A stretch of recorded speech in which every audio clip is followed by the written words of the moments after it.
Hey, bucka. That's it. Oh, hi.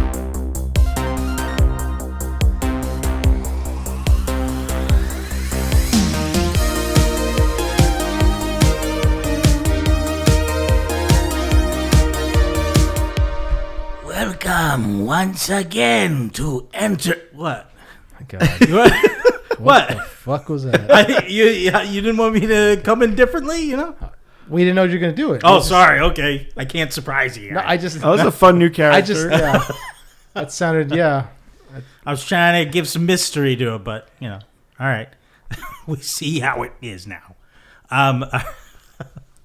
And welcome to And welcome back to another surprise episode of Enter the Nerdom. I welcome you all back. I'm here with my fellow co-hosts once again. Stan Morensini. And Watson Bradshaw. And me, of course, Chad Cook. Obviously. Yes. Obviously, Chad Cook. So we That's going to be on a shirt one day. Oh, yeah, we're pretty Obviously. sure. Obviously, Chad Cook. Obviously, Oh, yeah. comment Chad Cook. Oh, yeah. I can't wait. We're going to get Or those. just the front says, obviously, the back says Chad Cook. Yeah. My fans. My glorious fans. Chad heads. Chadwicks. The Chadwicks. The Chadwicks. Or Ah. the Wicks. The Wicks, yeah. My wikis. Come here, my wikis. Yes, yes. Okay. But This close to a cult. Yeah.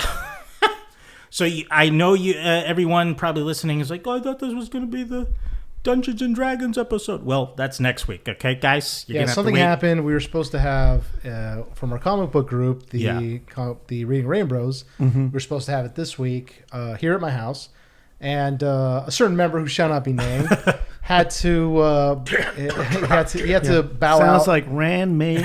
Yeah, Gone. I'm not gonna name names. His name sounds like Ran. I mean, he's it the son rhymes. of a character in the 1990 Ninja Turtles. Yes. You know. Anyway, but we're not saying names. Yeah, because we're we're not- not like that. no. We're not gonna drop No. names. No. So We're not petty. We're not gonna dive No. like that. No. Anyhow, he had to go to a quote unquote movie premiere. He made sure and let us know it's a movie premiere. Oh, yeah. He He likes to drop that. Yeah, Yeah, exactly. he's- Even though it's kind of not, but you know. And so, but we loved him, and so we had to postpone that till the week after next, and so next week we'll be doing our D&D podcast. Yeah. So, but this week we thought we would do, since we already were coming over here anyway. Yeah. We might. Well, we were gonna. This past weekend, we went to Ontario Comic Con. Yeah. Yes. Thanks to our friend here, Watson. You're who's very the welcome. Comp the Ticks. Thank you, You're Watson. very welcome. It was And you guys' birthday, and I had to do something that could write off. yeah. Oh, right wow. on. Okay, all right. Hey, it's a work Oh, wow. expense. All right. You know. Wow.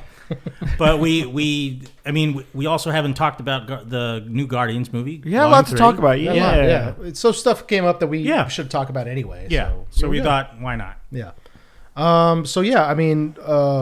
Obviously spoilers for Guardians of the Galaxy. It's been out for a while now. Yeah. Yeah. But It's doing pretty good. It's doing Yeah. pretty good. What did Making you guys some think money. of it? I personally dug it. Mhm. I like the Guardians films. I don't think it really helps them. It helps them.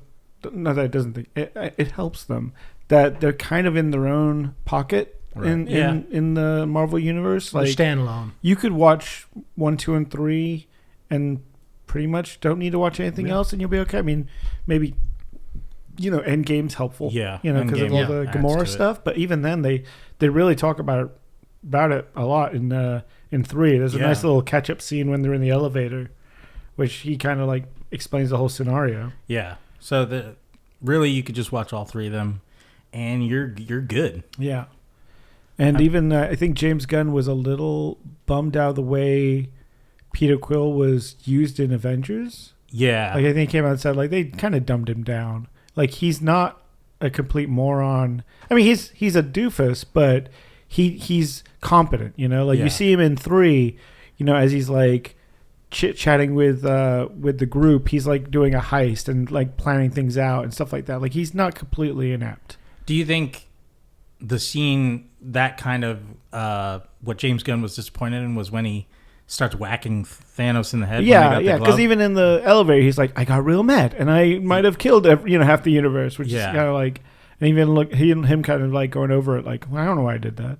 True. Yeah. So it did feel a little out of character. Yeah. But, What do you think of it, Chad? I like it was hard to compare it to 1 and 2 because the tone was so different. It was very much darker than the first two, Right. and So. which I liked because it's rare that you do get Marvel movies with a darker tone, which Endgame was and the like. So it was nice to see.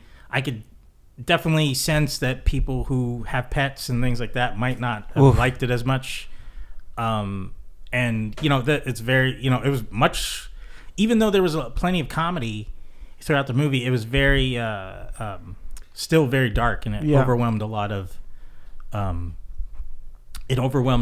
comedy. Yeah, I definitely think like a lot of people show the first one to their kids as their like intro movie into the Marvel universe because it's got Rocket and Groot and little dancing around and isn't too much to take. I think the second one gets a little darker because it deals with a lot of father issues and starts and like you find out like Ego's like massacred thousands of kids. You're like, ooh, this gave his mother cancer. Yeah, there's some dark stuff in there. No. And then you get the Christmas special on which is completely lighthearted. It's so fun. It's ridiculous, but kind of I could see they shot that in probably a weekend while they were filming Guardians 3. They're like, well, we're on this set, let's just do it. Well, I heard James Gunn talking about all three of them, and he was like, the first one has to do with your relationship with your mother. The second one, the relationship with your father. And then the third one, relationship with yourself. And that you could see with every character. Yeah, even though it did focus on Rocket most of all. But you saw Peter Quill recognizing, I can't be obsessing over she's gone. The woman I love is gone. I can't force someone else to be, and I got to look at myself. I can't just drink myself into a stupor. Yeah, by the end of that movie, everyone's transformed. Like there's no one that's really the same way they went in, which I kind of love. Like even characters like Drax and Nebula get really great growth. Yeah, I mean, like you can't expect the same thing over like from the first one because then it's like it's not real. It's just like empty.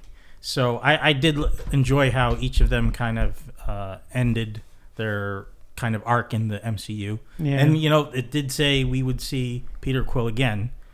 I was surprised about that. But I'm sure that's like... Chris Pratt's kind of come out like, well, if the script's good. Yeah, but they definitely... They put it out there. Yeah. But I think that's just them trying on the comic books, the title of Star-Lord has moved around from person to person. I think Kitty Pryde was Star-Lord for a while. Because did it say Star-Lord or Peter Quill? It said Star-Lord. So, then someone else can... pick up the mantle. Yeah. We don't know, but maybe Adam Warlock. Yeah, that was the only negative of the movie. That was a negative. Yeah, because they didn't really use him at all. He was more of a joke. The whole time character. Which is like he's one of the strongest characters in Marvel in general, in the comic books at least. Yeah, and I think he was kind of a joke. Yeah, which Marvel tends to do to its main characters. Well, I think he was thrown in like that because of the gap from the second movie and with Endgame and all these other Marvel movies with James Gunn when he was fired and then he was rehired. So like he had to, because he kind of did set up Adam Warlock at the end of the second film. And so, what are we going to... Well, and that's why I thought, we would totally see him in like Endgame or Infinity War. Yeah. I thought like, the bit where Captain Marvel comes down and takes out Thanos' ship. Like how great would it have been if that was Adam Warlock? Exactly. But I guess people would have been like, "Who is this? What is this?" Yeah. And they overpowered. A lot of people say overpowered Captain Marvel for those films. Mm-hmm. I mean, I don't know her powers too well, so I was like, fine, that works. Well, that's why they had to like send her away for like 80% of the movie because it's like if she's there, it's a done deal. Well, in the movies, her powers are whatever the script needs them to be. Yeah. That's basically it. I will agree on that, but someone did make a YouTube video or like a short of it, how it could have just ended, just as easily. When she got the glove from Peter Parker on the ground after she blew up the ship, she could put it on. She could just put it on and snap, and she'd be fine because she's got cosmic. She's powered energy. By one of the gems. Yeah. Right. Yeah. So I was like, oh yeah, that makes sense. That could have went that way, but back to Volume 3, the villain I really liked. I was blown away. I forget the actor's name. He's on Peacemaker. Yeah. I'm going to look him up. Which, who? The High Evolutionary. Oh, yeah. He's on, I'm gonna mess this up. I'm sorry. Peacemaker. Chukwudi Iwuji. Chukwudi Iwuji. That sounds right. Yeah, he was on Peacemaker. Yeah, he was fantastic in that. No, he was great. Yeah, and I like the movie because we finally got a villain that's just not a good person. Yeah. You know, he's not twisted. He's not like, he's just, we can explain his backstory. He like literally just, he's just a bad person. Yeah. You know? And his motivation is, I think I'm a god and I see things in a different light than everybody, and I think that's just the way it should be. Yeah. The movie was, I've really fallen off of Marvel in the last couple of years because it's really turning into the same just, formulaic, just nonsense over and over again. Bad guy, joke, bad guy, guy, fight, punchy, punch, joke. Yeah. And it's just like, okay, I mean, we don't need as many jokes. It's getting, because watching a lot of Marvel movies again. Yeah. The jokes just don't land the same. I mean, and especially some of the jokes that like got a chuckle out of me. I mean, literally just a chuckle in me. In movie theaters, they don't do anything now when you rewatch them, But we finally got a Marvel movie that had like some actual like gravitas emotionally to it. Mm-hmm. I mean, the lab animals that were in them. Oh yeah. I mean, just it says a lot about the state of Marvel right now, where a bunch of anthropomorphic. I messed that word up. Anthropomorphic lab animals are I had more invested in them than I did hardly any of the human characters, and certainly in more characters than I have in any more movie. And you only know them for about 5 minutes. They're in the movie. They're in the movie a total of 10 minutes. One of them is Liala, I think, was a sea otter, and that she was voiced by Linda Cardinelli. Yeah. Oh yeah. And I had more emotional investment in those fake CGI lab animals than I have most of the characters in most Marvel movies in the last 2 or 3 years.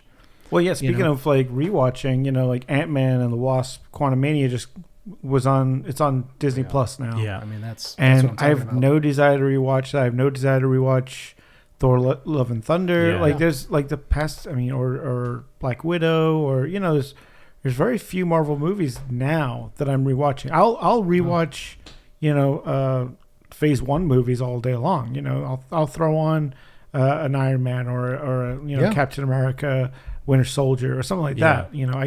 I'll rewatch that all day. Oh yeah. But I mean, Ant-Man, the latest Ant-Man is a prime example of that. I wasn't even going to go see it in theaters. Yeah. I only went to go see it because my significant other, she wanted to go see it. Mm-hmm. That's it. That's the only reason I went to go see it. But if it wasn't for that, I would have been. The Marvels that's coming up soon, I'll wait till it's on streaming. Yeah. I'm not excited about it. I don't care. I mean, I wish them luck, but I don't. None of those characters. Is that the last Marvel movie of this year? Is the Marvels? I believe so. Yeah. Is it a movie? I thought it was going to be a show. A movie. It's a movie. Yeah. Oh, okay. It's a movie. Yeah.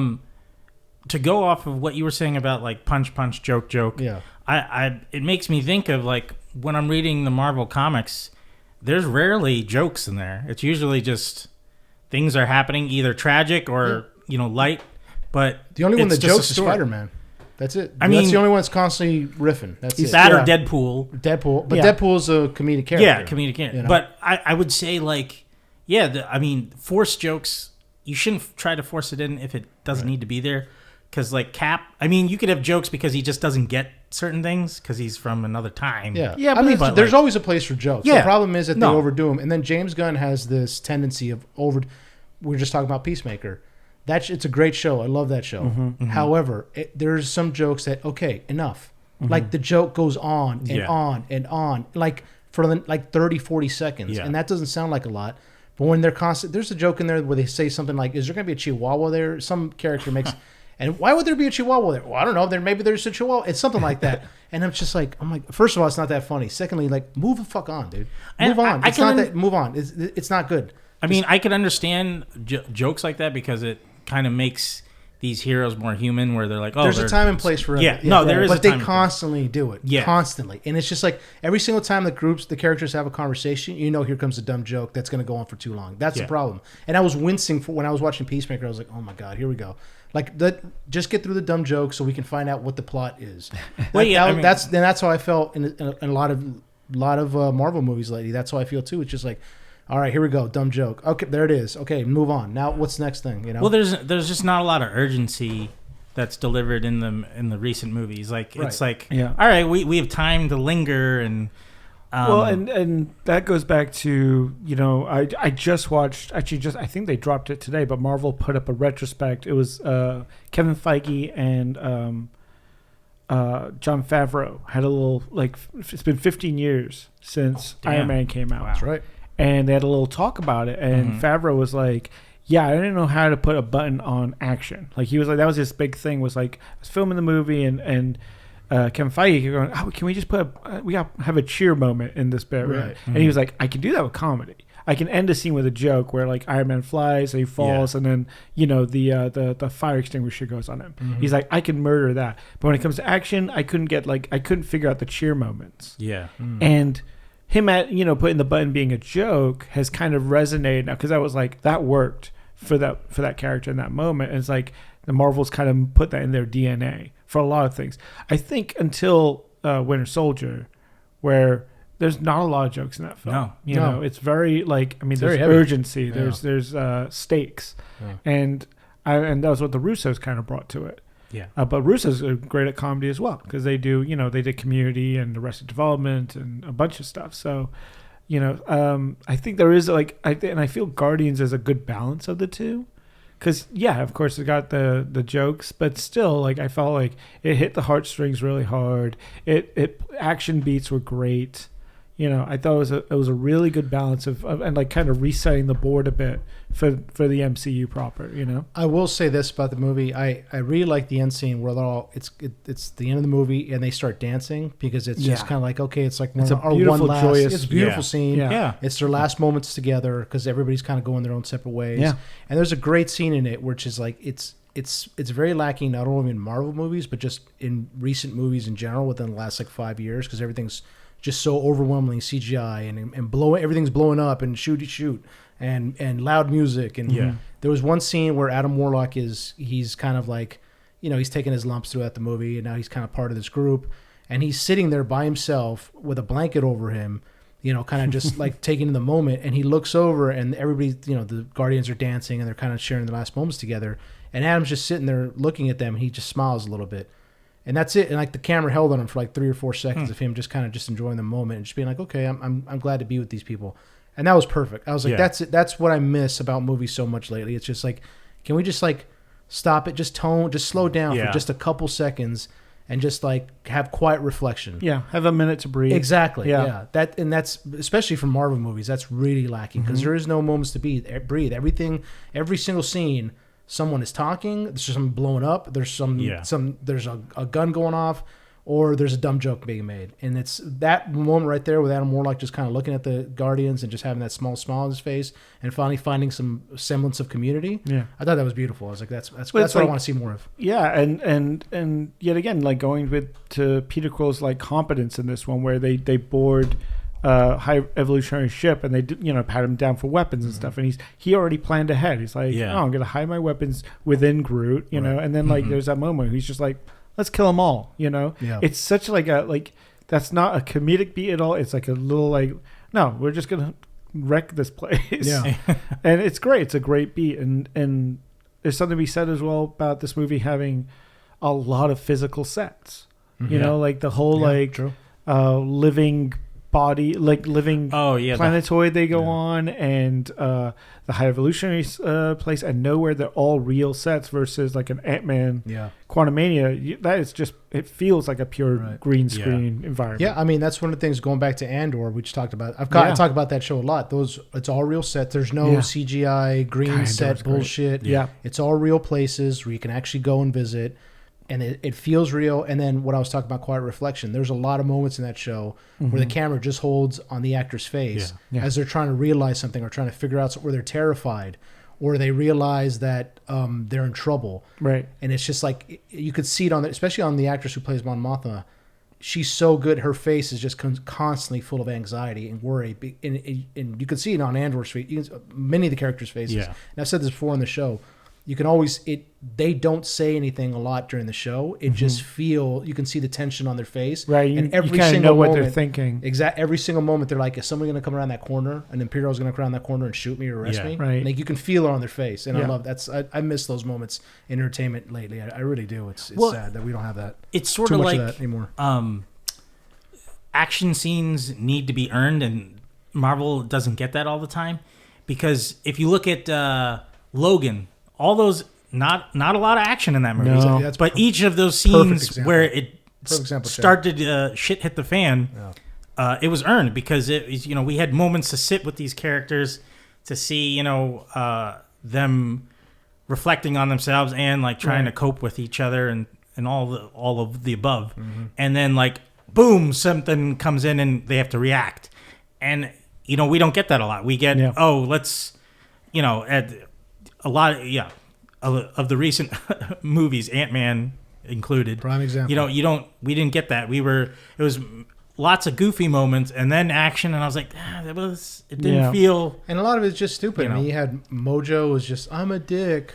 Stop being a dick. I'm a dick. And I'm like, what the fuck is this? I just like I was sitting in the movie theater and I was just like, I'm gonna go to the bathroom. This is fucking stupid. I'm sure kids who were there watching that probably loved it because of the visual spectacle. Yeah, I'm sure. They probably couldn't get everything that was going on, but they got the basic gist of, Well, that's the problem. It's made for little kids, Yeah. And it's just like, okay, I get why it's made for little kids, but little kids don't have money. Adults do. So why are you making it for them?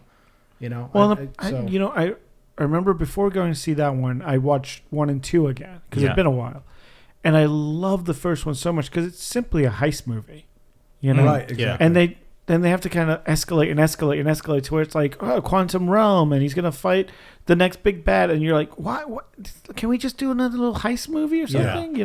Well, that's what we thought we were gonna get. Right. For this last one. I mean, I'm not sure what we got. So personally, I just don't think. What's Paul Rudd's Ant-Man's name called? Scott Lang.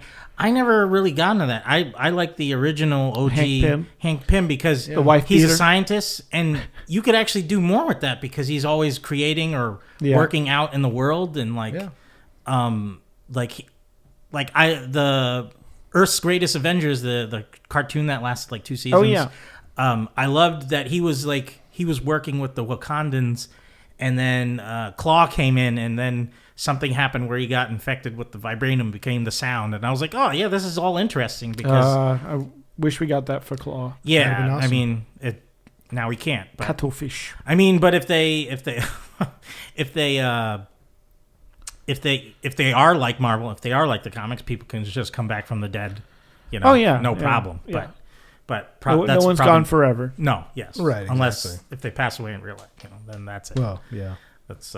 Unless you get a new actor, which I don't mind because we do that with every hero nowadays. Yeah, like Superman, Batman, it's a new hero all the time. So what's wrong with replacing anyone who has passed? I don't think it's that big of a deal. Yeah. Well, I mean, there's some characters that works for some people. I think, if they ever make, let's say, an Indiana Jones film without Harrison Ford. Well, yeah, they're making one. No, they are. Yeah. It's called The Dial of Destiny. Because he's all CGI. Is that what? I mean, I don't know what that is. I mean, I don't know what they're going to do with it, but it doesn't seem... I mean... The reviews have been coming out lately of it. Oof. I did hear rumor he's sort of a coward in it a little bit. Well, we already knew that was going to happen, that Fleabag was going to, well, I don't think she's going to be the next Indiana She didn't write it, though, did she? No. I don't think she wrote it, no. But, I mean, the rumors... And we talked about this on the podcast before, that the rumors are that she's going to overshadow him and then that she's going to take over as the role of Indiana Jones. I mean, I don't think what that's all. I don't think that's going to happen. I don't. But reviews of it have come out lately, and people were saying it's not good. It's sad to see. I heard the state of Indiana Jones. I heard it's better than Crystal Skull. Yeah, I mean that's not. Yeah. But the sheen is kind of off it a little bit. Right, exactly. Yeah. But I mean, those first 3 are just so good. You can't. You just can't live up to the, and that's what, again, coming back to what we've gotten in the last 10, 15 years, they're trying to relive the moments of the 80s and 90s, and you're not ever going to get that. Yeah. First of all, the political climate won't allow you to. There's certain things you can't do anymore.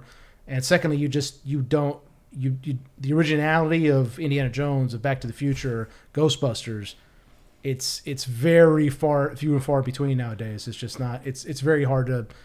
It's almost impossible to have it come back from an original standpoint, but to replicate it, it's almost impossible. You know, I mean, I don't see it happening. I mean, there are some action movies that can do that. Like Violent Night was able to kind of grab the 80s kind of. Yeah, but Violent Night is its own thing, though. That is, yes. You know, it's not different. a property Right. Brought back. Yes. Right. So, I mean, there's nothing wrong with riding on that wave of nostalgia. I mean, Stranger Things has done it very well. Yeah. You know, they've taken Monster Squad. They've taken... Oh, yeah. No, everybody. They've taken the Goonies. Yeah. Lost Boys. And they've all meshed it into one, which is the right way to do things. And they packaged it real well. And it's their own thing. For those kids who didn't grow up on those films or TV this is all shows, new to them. It's all new to them. Yeah. And they'll probably go back and be like, oh, it was inspired from this. Let me go check this out and stuff. Yeah, exactly. I keep going, why are these kids not on cell phones? Well, that was the other thing that, like, I know that, especially for kids, like the Mojo thing in Ant-Man, I know it's made for them. But again, it comes down to, do they even know who Mojo is? Most likely not. Wait, MODOK? MODOK, excuse me. What am I saying? Yeah. I was like, Mojo Jojo. Yeah, Mojo Jojo. No, MODOK. I mean, most kids don't even like. Right. You know, I barely know who he is, and I follow comics a lot. Mm-hmm. You know, I just but know it's just like, how are they gonna mobile organism only for killing? Yeah, something like that. Yeah. And I've only known him as the leader of AIM, which we got in Iron Man 3, and I was like, I think. What happened to AIM? They should have brought AIM back with MODOK and when they did the Mandarin twist and that, Yeah. where Guy Pearce was like, I am the Mandarin. Like, no, he should have been MODOK. Yeah. That would have been great if his head just expanded. Guy Pearce's MODOK, that would have been interesting, right? I would. Are you guys gonna go see? Speaking of Dial Destiny, you're gonna go see in theaters? Yeah. No, I mean, I've never seen an indie movie in theater other than Crystal Skull. Me too. So if I could get at least a better experience from this one, I won't mind. I am going to hold off on it as much as it pains me to say. I'll hold off until a few trusted YouTubers I know whose. Oh, you're not going to trust us if we say? I was just going to get there. I said on the group chat that or what you guys say. But also, you guys, I don't know, man, because some of the stuff you guys like, I'm like, that shit was garbage, dude. What are you talking about? You know? So we've had this discussion about She-Hulk. So. Hey, I didn't defend She-Hulk. No, you didn't. I did. Yeah. I wasn't gonna say anything. I'll defend all day. That's a whole other podcast that we can do where we just screaming at each other. I have a kink. It's very large, Amazonian women that will pick me up. Yeah. That's we don't talk like that. But we don't objectify female superheroes now. Yeah. No, I'm not objectifying. I'm saying from my personal opinion. Okay. I'm a fan of that form. All right, respect that. Respected. And so we went to Ontario Comic Con as well. Yeah. We touched on that earlier in the podcast, but we did go to Ontario Comic Con. What did you guys think? First of all, I've never been to the Ontario Comic Con. Thank you again. No, you're welcome. Thank you. I know it's small, but it's big enough that it felt big. It felt big, yeah. Yeah, it's a pretty nice size. I mean, they had 2 hall rooms open. Yeah. They had panels and stuff in the upstairs area. I think, Chad, it was your first time in Ontario at all. Yeah, I never had a reason to go over to Ontario. No one really does. At first, when you said Ontario, I was like, Canada? Why are we going to Canada? Get your Parker. We're going up. Let's go. I was like, I don't have a passport yet. We'll smuggle you in. They're like, it's Canada. They don't care. Just cover me in maple syrup. They'll think I'm, delicious product. And you've been before, right? This was my second time going. Okay. The first time I went, so I have the 1990 Jim Lee X-Men #1, and I was able to get it signed by Jim Lee, and I really wanted to get Chris Claremont to sign. But he's an East Coast guy. Mm-hmm. And this was right during pandemic start kind of thing. And I was like, there's no way, he's in his late 70s, early 80s, maybe. Yeah. I'm like, no way he's going to make the travel out here. And then I saw that, he was going to do Ontario Comic Con. I was like, oh my gosh. So I was like, all right, got to go. And I got to go, and it was, I think, 2021 or 2022. I forgot when. But it was, it was fairly small because a lot of people it was still masked, and a lot of people weren't doing the con stuff yet. Yeah. Right. So I was pleasantly surprised at how much it expanded and grown this year, because it was just like the one hall when I went before, and then like the secondary hall where all the Artist Alley stuff was where the people were doing autographs. Oh. So anyway, that autograph row was all in that one room. Wow. Yeah. So that's what I was like when this time I was like really surprised that like, I mean, we got there super early, which was nice, and there was a bit of a line, but not too bad. No, we kind of got right in there. Yeah. And we got to meet some nice people in the line, and they were all super excited. Yeah, we were passing out. We were merched up. Stickers. Yeah, we were all wearing our Into the Nerdom shirts. Merch. Yeah. Yep. And we got to go in and do a nice walk in the place. I mean, it's definitely like, I think it's a 2-day gig, so they're open for the whole weekend. We only went for the Saturday, but I feel like we got everything really accomplished. Yeah, no. We also had Enter the Nerdom stickers we were passing out. Yeah. Let us know if you guys want some. They're free. Oh yeah, we'll send you. Stan was the he MVP. kept pushing him. Yeah. MVP. I was this. Yeah, we would. I'll admit I'm not selfless great at networking, so it took me a bit to warm up to handing out stickers. I was a selfish self-promoter. I didn't give a shit, dude. I was like, we're here. We got to do this. Yeah. You went to Gretchen Mall. Not Gretchen Mall. Excuse me. Deborah Wall. Deborah Wall. Yeah, Deborah Wall from True Wall, Blood and Daredevil, of course. I knew of her from True Blood. Right. I was like, yet again, tall, redheaded. My thing. Anyway, no, I mean, from the TV to in person, she's even more beautiful. She's gorgeous. She's gorgeous, absolutely, and super nice and lovely. Really nice, and a big like nerd in real life. Like she runs a D&D campaign. Oh, I didn't know that. Like she DMs and stuff like that. Yeah, I know too much. No, didn't want to freak her out. No, but and I went up and got a nice picture with her, which was super nice, and she was very nice, and I totally froze. I was like, because I told Watson, you got to go up there and be like, hey man, we're what.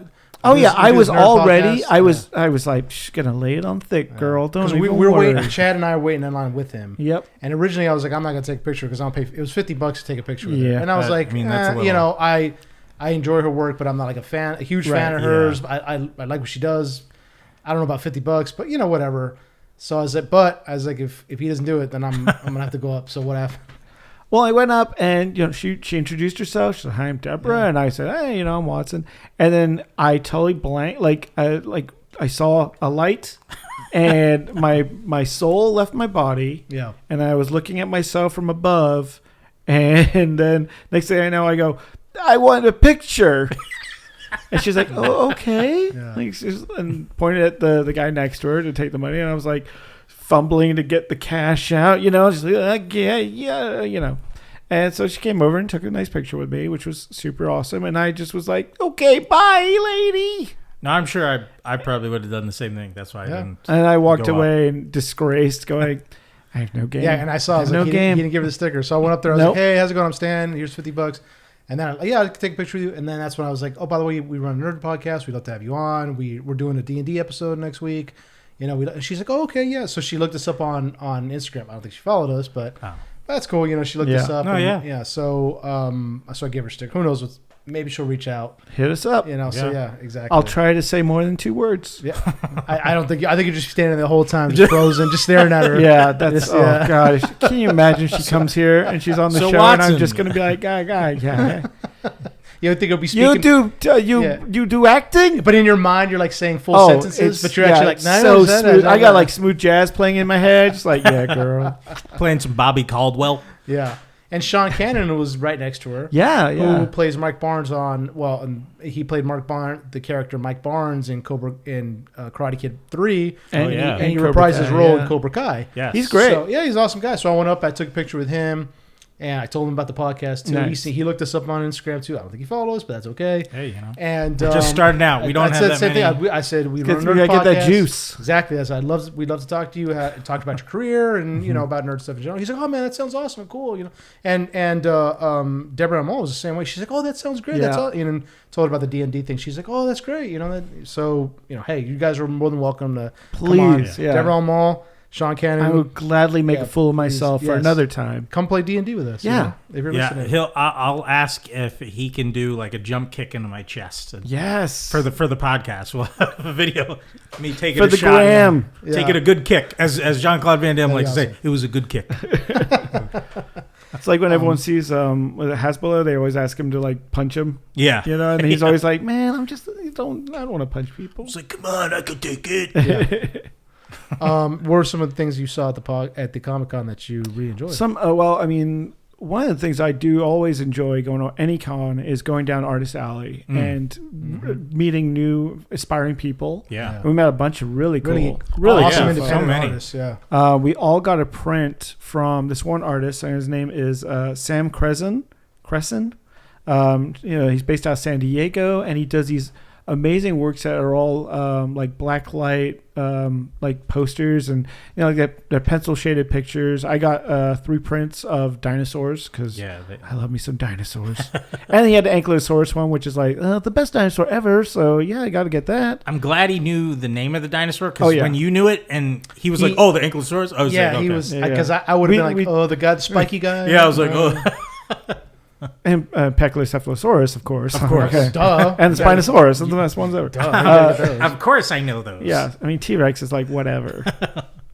But so passe. Yeah, everyone knows. It's such a poser. Everyone knows a goddamn T-Rex. See, that's the problem. I would have gotten the T-Rex. Well, no, the T-Rex was all of them were really sweet. And then you got a great samurai. That thing looks so samurai. And then all his the prints were glow in the dark. Yeah. So you shine a black light on it. Even the pencil ones that I got were all black light assisted. So I'm actually gonna mount a black light above them when I mount them on the wall. I was wondering, like, is there a way you could get a custom frame with the black lights in the frame? Yeah, you can get black light like LED tape. Oh, that's smart. And I didn't even think about that. Oh, yeah, I've been thinking about it. Okay. And line the inside of your frame. Yeah, before I buy a frame, I was trying to figure that out. Like, if I would get one made. Yeah, or if you get you can get like a thicker picture frame, like a shadow box style one. Okay. And then you can mount the LED tape inside. All right. That sounds awesome. Yeah, no, I'll give that a shot. We'll videotape Chad making stuff. Yeah. DIY channel going up on YouTube. Sparks flying everywhere. Just break it. It's like, I need to burn the place down. Let me go back to Michael's. Chad tripped on his his headphone cable earlier. And did you get the treehouse print? I didn't get it. Yeah. Did you get any of them? I didn't get any of them. No, I wanted to because I had already gotten a lot of different artists. Yeah. Stan decided that every booth that we visited, he was going to buy something. He would buy something and hand out stickers. So here's the thing: I gave myself a $200 budget because if I don't give myself budgets at Comic Cons before I know it, I've blown through $600-700. You know, so I gave myself a $200 budget in cash because that helps me. How did you do with that budget, buddy? So interesting enough, I blew right through it by $200 because we got to one of the booths where the animator for Iron Giant. Yes, supervising animator. Supervising animate the supervising animator for the Iron Giant, which is the '99 movie that we all love. Heard of it, right? Yeah. So we got there and the artist was there and he was selling busts of the Iron Giant with Danny on his shoulder, which is like so the Iron Giant is like looking away and Danny's like sitting on his shoulder looking. So sweet, which was so awesome, right? And so I saw it and he was there and I was like, I love that bust. And he was like, he's like, if you're, so he comes up to me and he was like, well, would you like to check the bust out? And I was like, sure, I'd love to see it. So he takes it out pulls of this massive box, pulls a box cutter out, begins kind of cutting it up.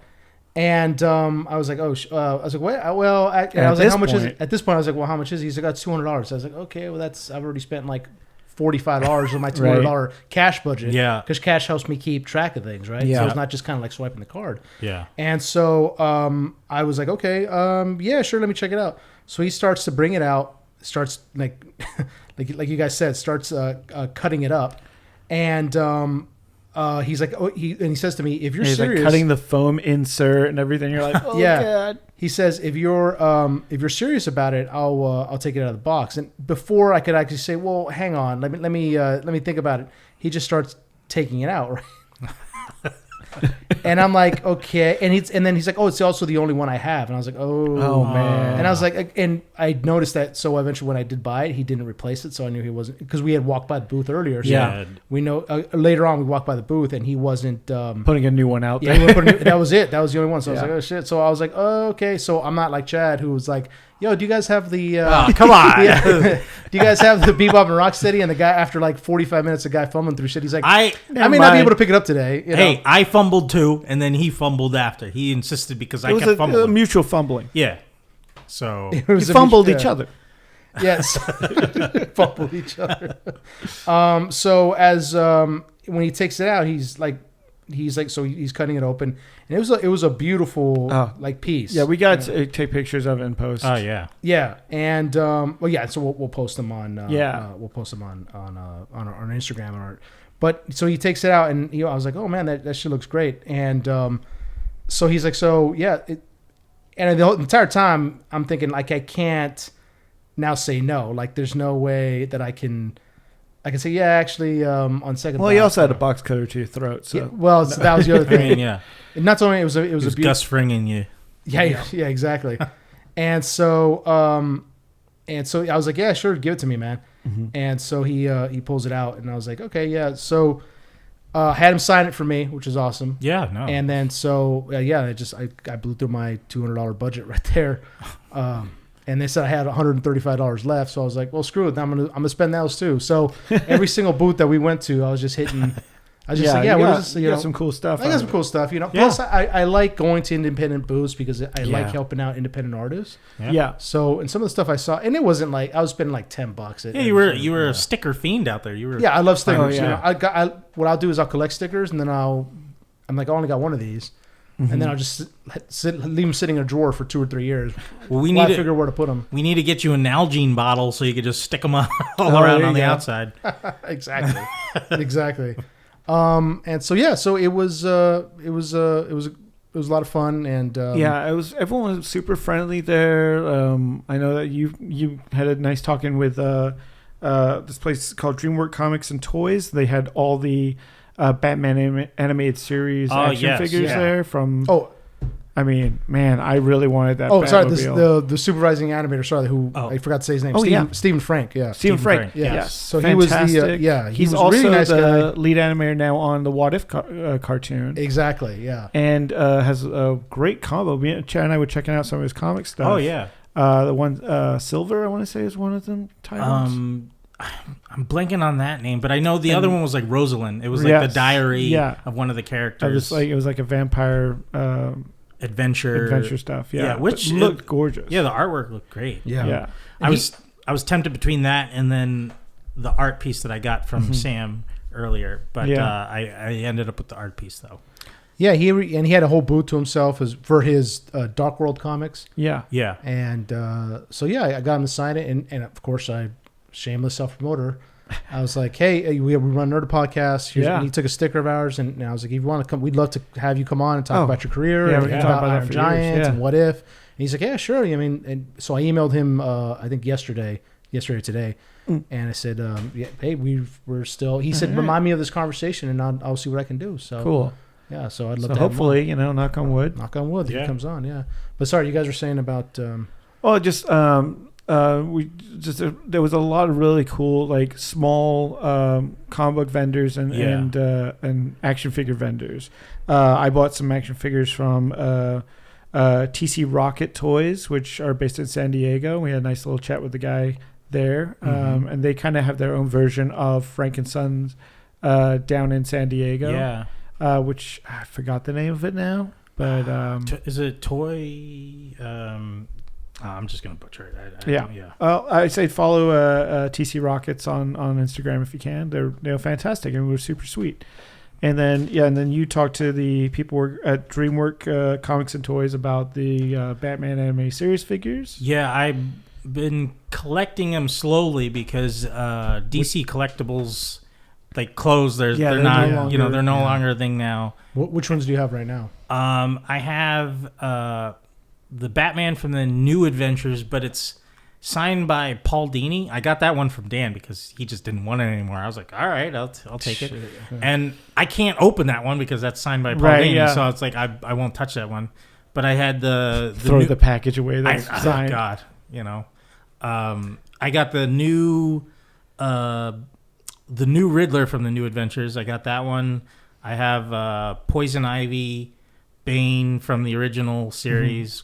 Killer Croc from the original series and Killer Croc from the new series that came with like a baby doll. Oh, man. Oh, that's cool. And who else? Do you prefer the New Adventures redesigns or the classics? I like them because not all of them. Killer Croc, I preferred the gray version that Versus he was in the green. first one. Yeah, it was a little too lizardy. Yeah. Or it just didn't hit home as the first one. Plus, I think it was a new voice actor. I think it was Ron Perlman, which I love as Clayface. Because he's Clayface for me.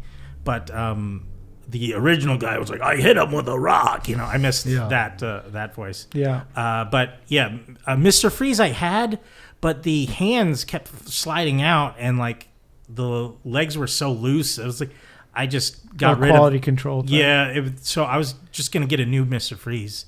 But I do love. I don't have it, but the new Scarecrow from the New Adventures was great, where he looked like a leather face with the Hangman's Noose and the flat brimmed hat, and I was like, oh man, he looks. He's the one character they redesigned like 3 times for the show. Well, like, initially. He didn't have the hat and straw hair, but then I love that they included that for the next iteration where he had a fatter face. And like it worked with the scythe and everything. And then, but this new one where it was just completely scary, where it was like, oh yeah, he had like a hangman. But he only had like Western 2 episodes, look. Yeah. But it was voiced. They changed the voice actor, and it was Jeffrey Combs from the Reanimator. Sorry, and I thought he did a hell of a job. I was like, oh man, and I love a lot of Jeffrey Combs stuff. He comes back as the Question, right? Yes, in the Justice League, yes. Yeah. And he's also the leader in the Earth's Mightiest Heroes cartoon, which he did a bang-up job. Oh, wow. There. So, but yeah, so they had all these Batman figures, and... they had the Gray Ghost figure, which I would have killed for. Beautiful. That thing was gorgeous. But they're so up in price now, yeah, at least from their booth. Each one was at least $150. Right? I have seen some on eBay for like $70. You can negotiate on there, obviously.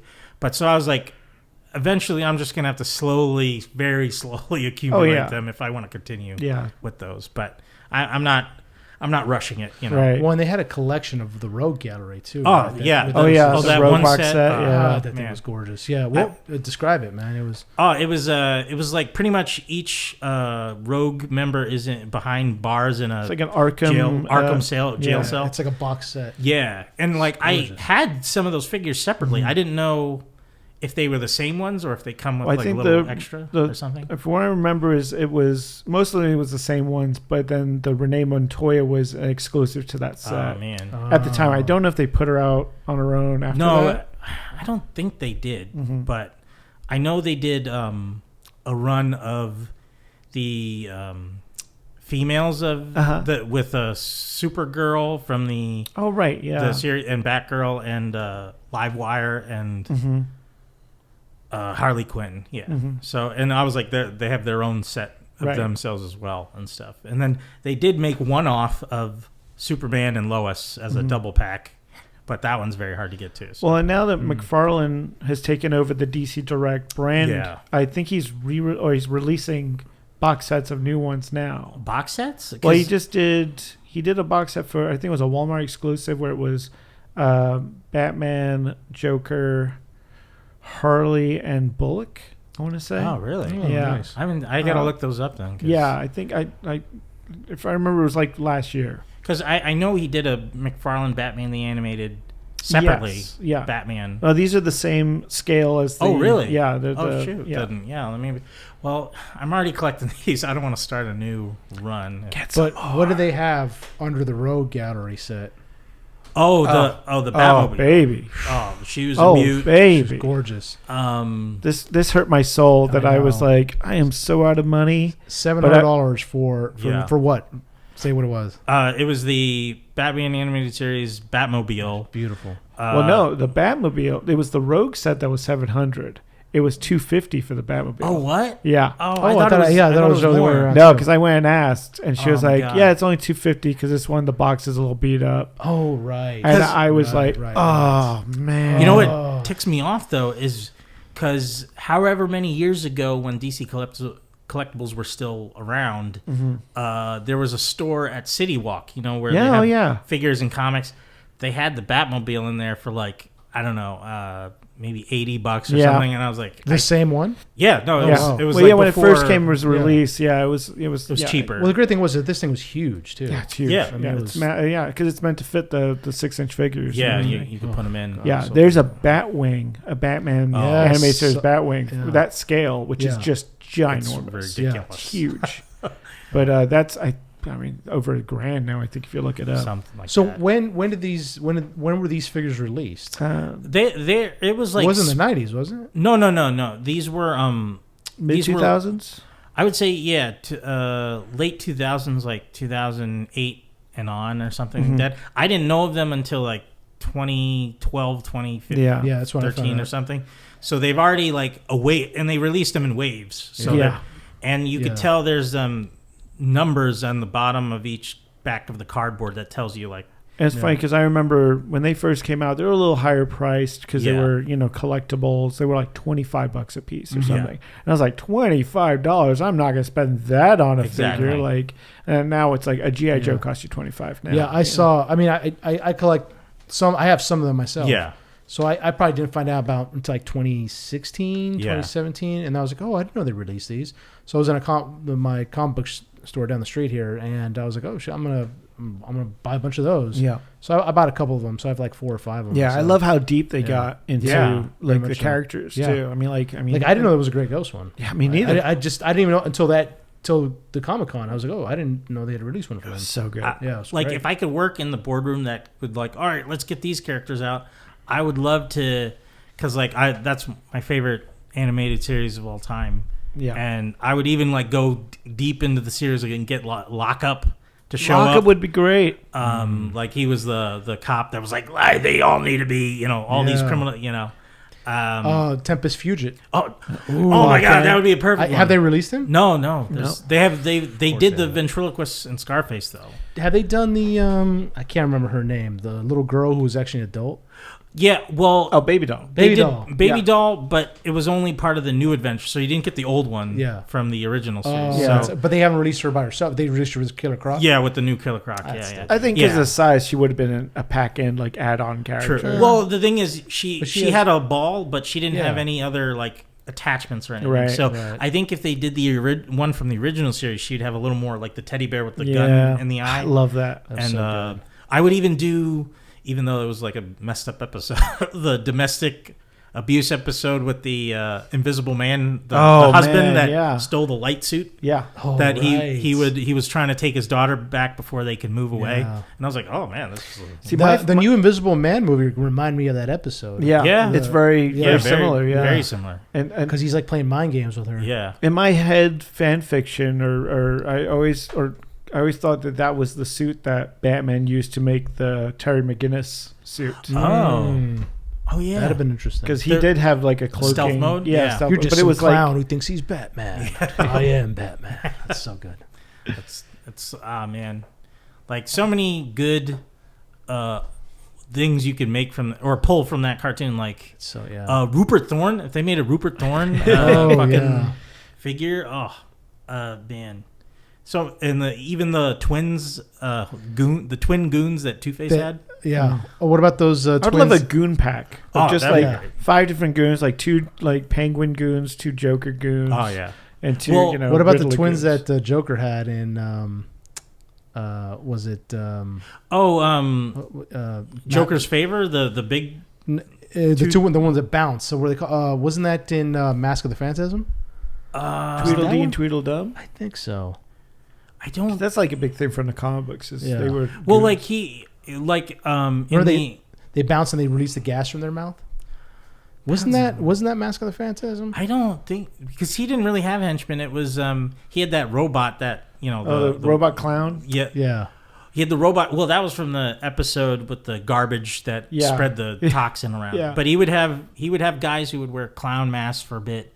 But then later he had these 2 like big husky heavy dudes guys that were twins and they looked the same but then later he would have like the Three Stooges gang pretty much. It's like that came like much later in the new series. I think I'm confusing it with something else. I can't remember that. But he did have the hyenas that were more with Harley. But She got him after the breakup. Yeah. She got to keep him. To be fair, she was the only one who took care of him. Yeah, Well, no, yeah. he didn't take care of him at all. But no, and other people didn't like his the Joker's redesign, but I thought it was nice because he was slimmer. He was very more skinny. Right. Yeah. And they removed his red lipstick, which was like, Yeah.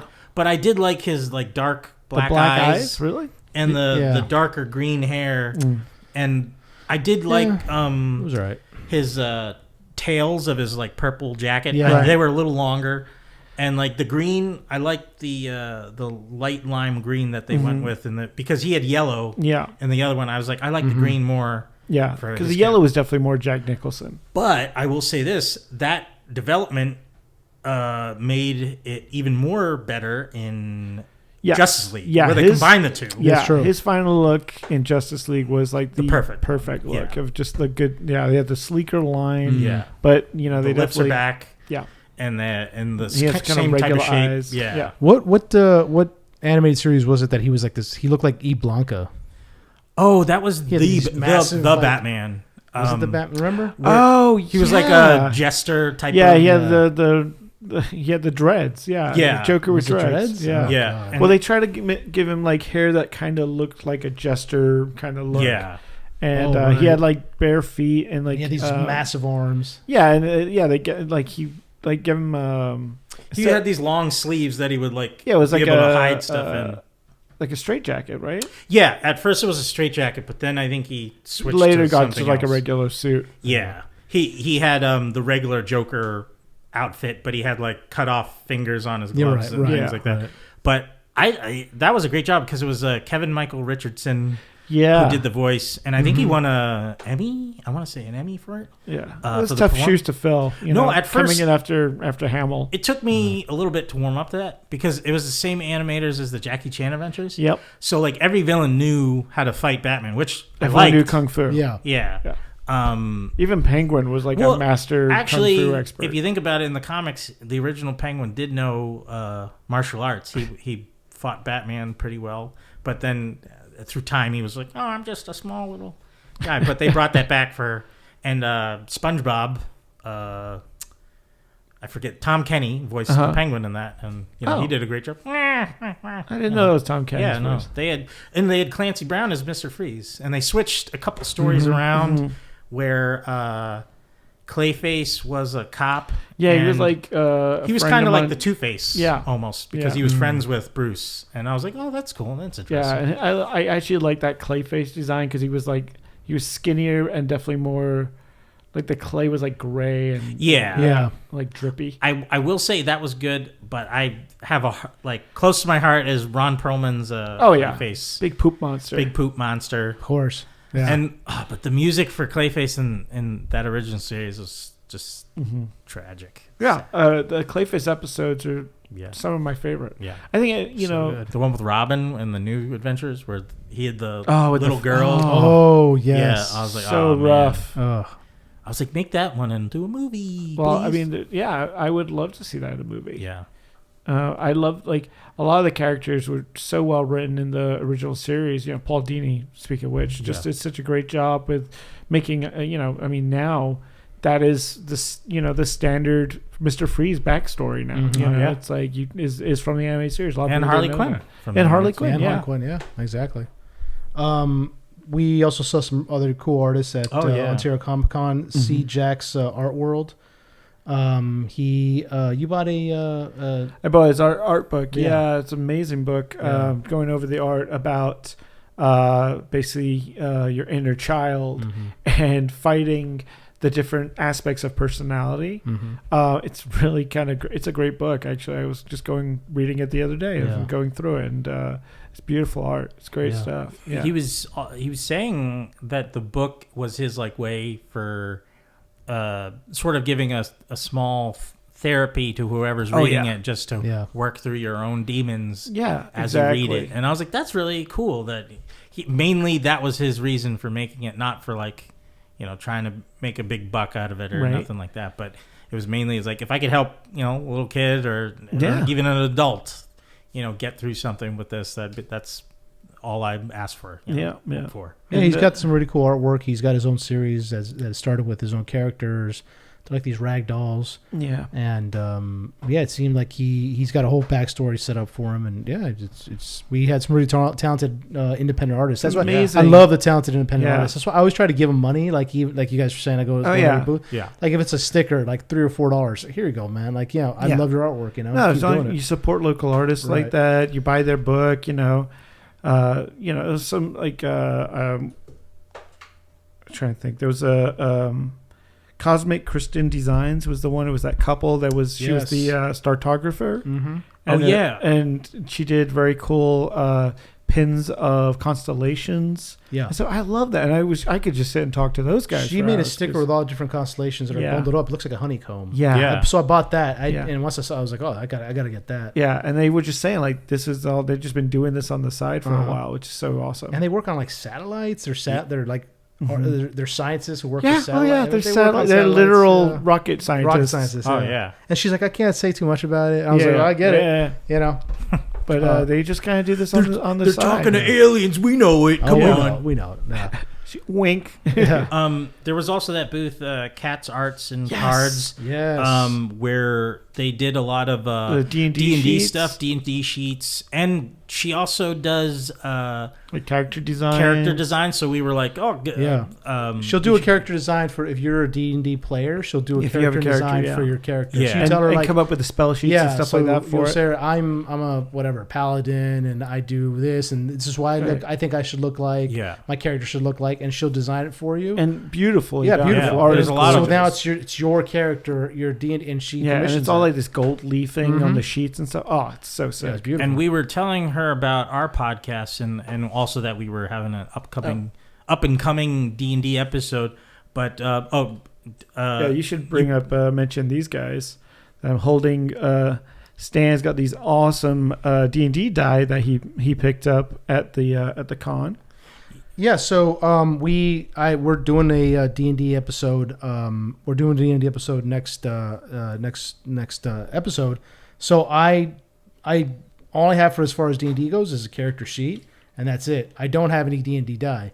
So I went to these guys. They're independent. They were actually running the D&D game room for the Comic-Con. Oh yeah, no way. Comic-Con, And they're called Kenku Court, KENKU Court. And so I went and I just got some die from them, and then we talked about how we're doing a D&D game. I was like, oh yeah, well, welcome to the D&D world. It was awesome. Nice. Sorry, Jay. I just wanted to add with Cats Arts and Cards. She was also talking when we were bringing up our D&D game. She was also talking about how she runs one with little kids at I forget what age they are. I think it was like elementary school. Oh man! But they record it on Spotify as well, and it's called Sultans and Dragons. And I haven't gotten to check it out yet, but I still plan to, because she said it's lots of fun, and the kids have lots of fun with each session they do is a new story, and she'll bring back characters sometimes and things like that. So, and she plans to take it even further down the line. So I was like, that's really great. So yeah, I mean, we also saw some other independent artists who were working on their own comic book line. Mike Kunkel, Hero Bear and the Kid, at Mike Kunkel. He does very cool. Yeah, it's really great artwork where it's just he said it was like an inspiration of Calvin Hobbes, where only he can see the kid. It's a kid and a large polar bear. Polar bear with a red cape. And so every time he touches the bear, the bear becomes a hero. Alive. Yeah, it's so cool. It's so beautiful. It's the artwork was just so good. Yeah. And so we asked him if he wanted to be on our podcast. And I mean, it's just so many like talented people out there. And like every single time I see somebody that can draw, I'm like, I envy you so much, because it's one of the things I always wish I could do. I think I'm, I think I have some talent when it comes to writing, but when it comes to drawing, I can't do it. I just can't. If somebody put a gun in my head and said, "Draw me something good," I just pull the trigger. Put the gun down. Yeah, it's like, faster. Do it again. No, Chad, do it again.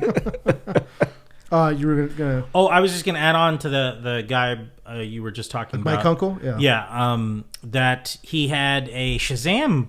Yeah, he worked on DC for a bit. Yeah. On a Shazam. Billy Batson I forgot the name of the book now. It's Billy Batson, the Shazam Family book. I believe that's... God, I'm butchering it probably. So sorry about that. But I remember seeing it a few years back on the shelves on the trades and loving it's very animation styled kind of look and beautifully done. Like done kind of like a kid's book is. Yeah. I like on his wall in the cubicle.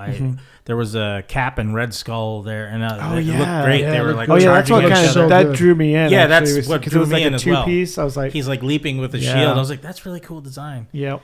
So it's and I love that's what I love about cons is like you get to meet some really talented people that are just trying to get their little art piece out there in the world or just like exposing me to new things all the time, which I dig. I mean, we had we just kept wandering around the floor where the artists were, and we ran into Delilah Caron, Dalila Caryn at Delilah Caron, and she had she created her own fantasy series. Absolutely, like based on what was that based on?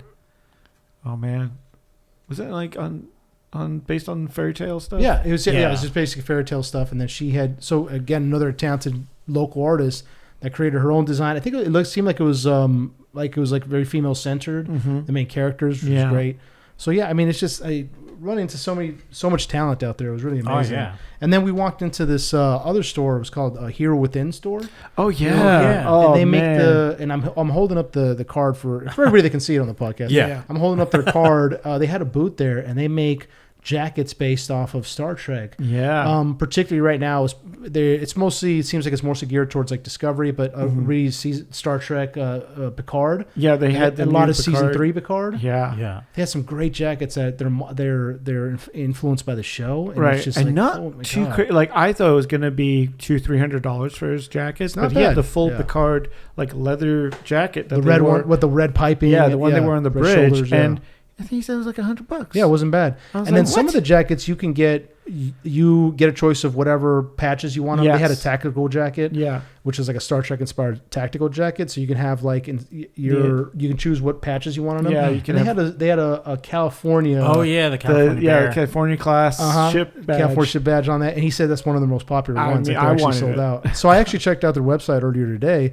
And it's just it's just the same thing. They some are back ordered, especially the leather one because they're so popular. Oh yeah. So I mean, it's just the things that people are doing out there. It's just really amazing. Do they do Battlestar Galactica as well, or is it just Star Trek? It seemed to me like when I checked out their website earlier today, it just seemed like they were doing Star Trek stuff. Yeah, it seems like that's. I mean, they do other fan apparel things. I know they do some. I think they do some Star Wars things. And I remember, a few years back, they used to do a lot of DC stuff. Right. And they had like Superman blazers and this really sick Batman pea coat, which like basically was like just a regular pea coat, but the bat symbol was like stitched into the back of it. Oh, that sounds amazing. Oh, so nice. Did we bring up? I'm blanking on her name. She had the puppets. That's I was gonna get to that. So we ran into a puppeteer who had her own puppet booth there. It was very amazing. Her name is Avery Morgan. I'm sorry if I butchered her name. Avery, Averie Morgan. Avery. It was Avery. Yeah, my bad. I butchered it. Avery Morgan. Puppet Me This. That's the name of her company, and she had her own puppets that she's designed. And you could go up and interact with them, and you could like play with them. Yeah, and they were like Muppet style. Watson and Stan assaulted me with both two puppets. We did. Oh yeah, things got very tense and sexual with puppets. And you seem to like it. Yeah, I mean, to be fair, is it a fantasy? Where you felt it on? Get it? I'm rolling my eyes right now. You guys can't see it, but they're in the back of my head. I'm supposed to have the dad jokes, but Stan's laying it in thick. And so with Puppet Me This, we had Avery record a small, it's like 1 minute video about. about talking about Enter Nerdom. It's this Muppet, puppet, not a Muppet. Oh yeah, It's this puppet who has who who smokes. Yeah, she has like a 1950s like house mom, where she has like curlers in the hair. Curlers in the hair, and she's so we'll post that on our Instagram. It's really fun. So good. So thank you, Avery, for thank you. Yeah, and she does commissions too. I think she said she does commissions for. She'll make a puppet of yourself. Yeah. You can have anything you want designed and you built. were saying you have one made of yourself? Yeah, so that's interesting. Yeah, tell us about that. Yeah, so a few years back, my sister went to NYU. So me and my girlfriend at that point, who is now my wife, we got to go to. Shout out to Watson's wife. There you go. We went to New York to go visit, and we went saw Avenue Q live, and it's a incredible music. I don't know if you've ever seen Avenue Q, but it's a lot of fun. And we left Avenue Q and we're like, oh man, that's so great. And then FAO Schwartz had a big store in Times Square at the time. I don't know if it's still there or not, but I think it's recently shut down. I but think so. They had an official Henson Muppet like shop built into the store. So you could go there and design your own, they had like, a base model, and then you could like add whatever clothes you want. It was like Build-A-Bear basically. So we all, me and my sister and my wife all got Muppets made. Oh, that's awesome. And, we all kind of, vainly did ourselves basically. So, and my kid loves that Muppet, and, I call it Rusty, and because he's kind of got shockingly red hair, and he's been like my kid's best friend for a while. Especially during pandemic, it was like we'd go out and Rusty would always go with us, and he'd be like, "Daddy, take Rusty with you." So I'd always be. What's Rusty sound like? He kind of talks like this. I have to do that. I have to do the hand. I don't know why I'm doing the flapping hand bit, but it helps. Hey kid, how's it going? Yeah, I kind of did like he's like a 1960s like vaudeville stand-up guy. I don't know. Does he have glasses? He does have glasses. Oh, yeah, nice. he has glasses, a beard, and a little like suit kind of thing. So okay, little smoking jacket. That's cool. So I'll post some pictures of Rusty. Yeah, please. I want to see. But it's so funny because like we'd go to like the park with my kid, and he'd be like, "Okay, now Rusty can go on the slide." And I'm like, "Oh, okay, Rusty's going down the slide." And other parents are looking at me like, "What's wrong with this guy? Why is he bringing a puppet?" That's great. But the kids dig it. Yeah, that sounds awesome. And so, Ontario Comic Con. Anything else you guys want to put out there? No, just thank you, Comic Con Revolution in Ontario. Yeah. Thank you for having us out there, and we paid for it, but it was a great experience. And, it was a lot of fun. I want to go again if they have stuff like and that. We forgot to say that they had all those vehicles outside. Oh yeah. So they had I think so. We had LA Ghostbusters on the podcast. And they have LA Ghostbusters we were ran there. into them as well. We had LA Ghost. Yeah, we ran to LA Ghostbusters. Our guests weren't there, but no, that's all right. Our former guests weren't there, but I think LA Ghostbusters has. They said that they have people who have their own cars that they've turned into Ghostbusters type. Vehicles, Ecto vehicles. Yeah, the Ghostbusters Camry and whatnot.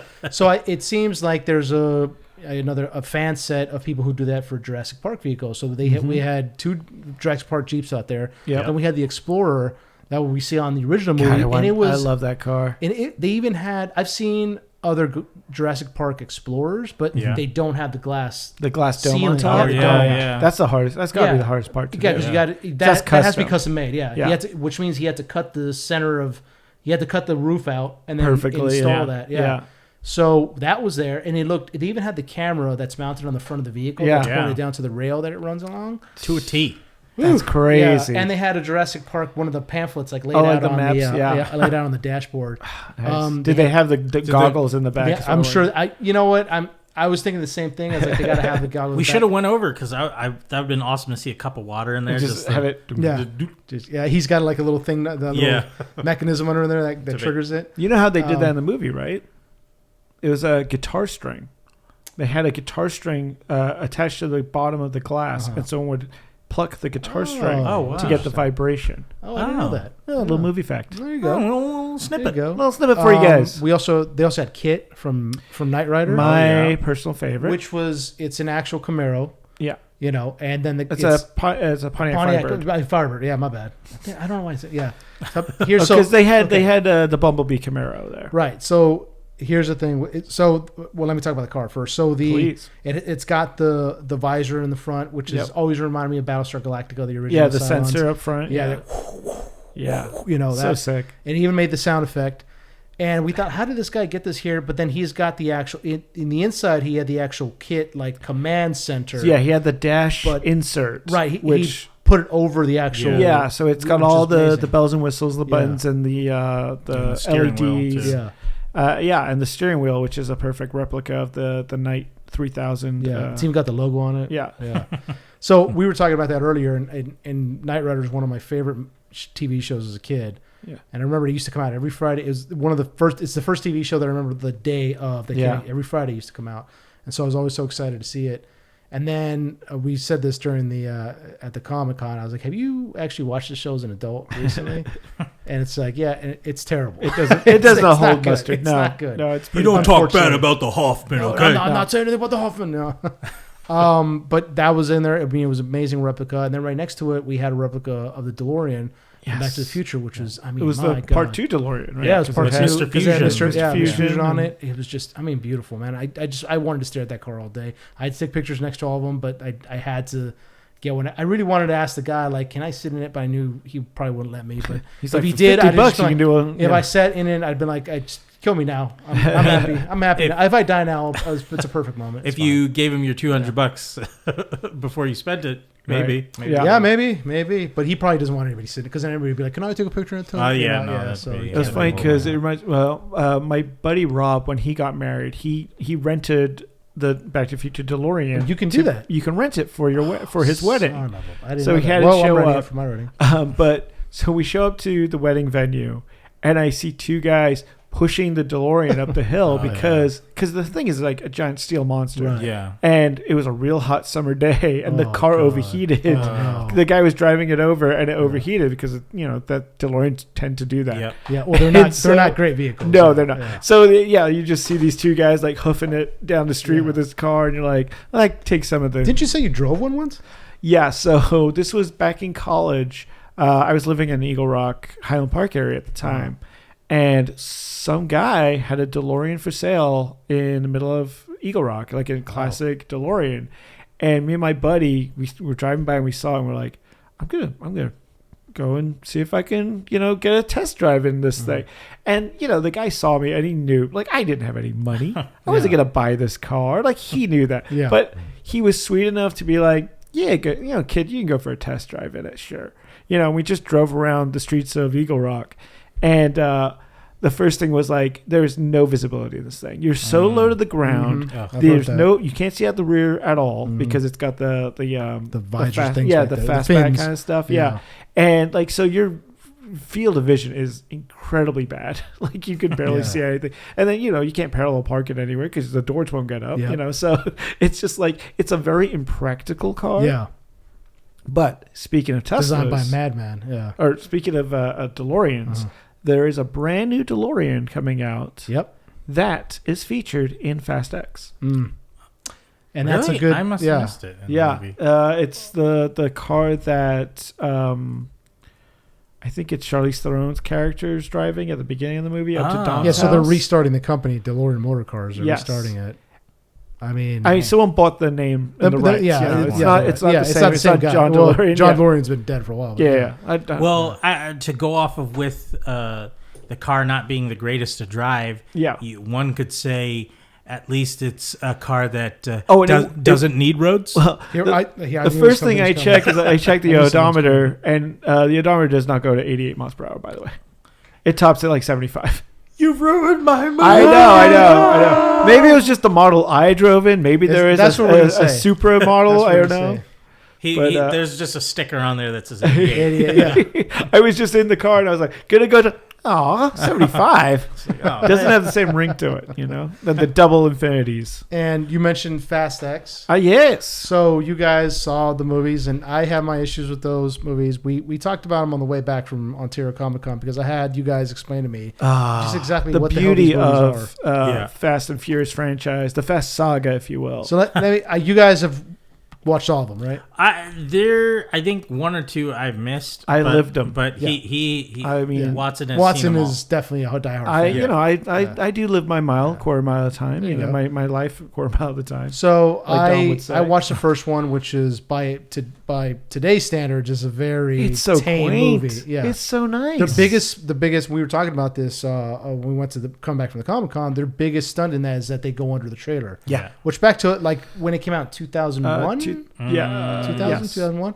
We're like, everybody was like, whoa, like in the theater, it was like blowing our minds. Like, holy shit, they went under a trailer as it's moving. And it was a practical effect. Yeah. Which is pretty, it definitely takes skill to do. I mean, they removed everything from under that trailer and probably dropped that car like a foot, Oh, yeah. So they had a lot of clearance. But that was like one of the biggest stunts. That and probably the GT going over, But so then I watched the second one and I made it probably like maybe half an hour in. I was like, I can't do this. I just can't. And then Tokyo Drift came out. I watched maybe a couple minutes of that. I was like, I'm not really that interested. And then while I was in the Army Reserves, we were on a mission. We were on our annual training. So we were up north in Northern California. And then everybody wanted to go see a movie because we had a night off. And I was like, yeah, definitely. Let's go get some dinner and go see a movie. Only thing I was playing was Fast and Furious 4. And everybody was so excited. And I was like, I don't want to see that shit. So we went. The only thing I remember is them racing through the mountains. Because they're trying to cross border from Mexico to the United States. And I was like, where the fuck are these mountains on the Mexican border? I've never seen. They're like Mount Everest. They're huge. They're massive mountains. Like, where are these mountains? Anyway, they dug these tunnels through the mountains that are like 10 miles long. Yeah. Because it takes forever to get through them. I'm like, okay. That's it. That's the only thing. That's pretty much the whole movie. Ask me anything else about that movie, and I don't remember. I don't even remember who was Vin Diesel was in that, right? So that was the return of Dom and Brian. So you had Paul Walker. But Paul Walker technically never dropped out for the movies. He wasn't in 3 at all. Right. Well, nobody was. No one was. Yeah. I mean, Dom's in it. Vin Diesel's in it for about 2 seconds at the end of the third. Right at the end. But that was like its own standalone thing, right? Very much. It was. And Han was in. Well, Han's in 3. Yeah. Yeah, and he's the only reason I really watch 3, because that's when he tragically dies, and then you realize that is the future. Yeah. So even though everyone's using sidekicks and 2003 technology, that is technically happening in like 2012 or something. They like vintage tech. Yeah. Well, if you think about it, they like the retro cars. If you think about it, you know how like in other countries they're a little behind on stuff, so that makes sense. There you go. Even though Japan is way ahead technically. What are you talking about? Yeah. But so then 4 was the return of the franchise took a hit. 2 wasn't as popular as the first one. 3 wasn't even as popular as that. But only in 2 it's only Paul Walker and Tyrese. Right. Yes, Tyrese is the new sidekick to. And there's no Dom Toretto. No Toretto There's guys. No his sister. What's her name? Mia's not in there. Nope. I think it's Eva Mendes. Yeah, it's Eva Mendes, but the Paul Walker's handler is in it from the first one, right? The black agent FBI guy. I forget his name. I haven't seen Too Fast Too Furious in a long time. I think it's him still, if I remember correctly. And he's like, oh, we need to get Paul Walker and Tyrese to more so Paul Walker's character to go undercover. Yeah, and somehow Tyrese gets involved, right? Yeah, and because they're best friends. Yeah, that hate each other at the beginning and then love each other. They start pushing I taught you that move, man. Yeah. And so 5, we got Dom Toretto comes back. Yeah, so 5 is so now the end of 4, they all become criminals. Brian decides to join the family. He gives up his FBI life and he was an FBI agent in 2 and 4. Yeah, in 4. So he. I thought he was a cop. I thought he was an LAPD cop. He was an LAPD. Then in 2, he's working for the FBI. Oh, okay. Because he's over on the East Coast. Because 2 takes place in Miami. Yeah.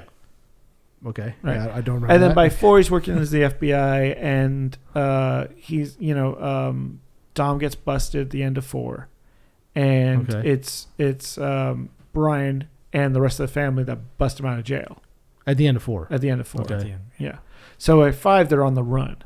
They're on the run, and they make their way to Brazil, to hide out, and that's the introduction of the motherfucking lawman of all lawmen, Hobbs, played by The Rock. Do you think the funny thing is, if it was Brazil, do you think it's connected to the rundown? Like his character stayed in Brazil? Oh, that would be so great if it was the same. Like, if it was the same I didn't character, even think about that. That would be awesome. Why didn't they do that? I know that would have been different brilliant. studios. Yeah, different studios. I guess in the rundown, he wasn't a federal agent; he was a bounty hunter or something. Yeah, he was like. But he could have. I mean, seriously, it still could have worked. Yeah. But Hobbs is a great character. I mean, and it's back when The Rock used to take chances. Yeah. Like he grew the goatee out. He was a little bit more meaner than his normal self that he is now. And so it's some of a bitch. Some of a bitch. And that's 5. That's 5. And 5 is probably the height of it's when things get really good. Like that one is just good because it's Vin Diesel still not a Superman. He still can be hurt in 5. It gets very there's fights between him and The Rock where they're just like throwing each other out of buildings and stuff. And they're fine, and you start to see the egos a little bit of okay, they're both fighting each other, but no one's really getting hurt. They're going shot for shot. They have some kind of contractual agreement, right? That something you were explaining it to me. So, this is all hearsay, conjecture. Yeah, exactly. But it is supposedly said in the contracts of these movies that Vin Diesel and people like The Rock, when they sign on, they can't be seen losing a fight. So they can have a punch up, but neither one can they literally count how many hits each one takes. Yeah. And they have to match. So if someone goes through a glass window, someone's got to go through a glass, table. It's got to be very even. And it's the whole thing of well, I'm the most badass person, so I can't get hurt. Well, no, I'm the most badass person.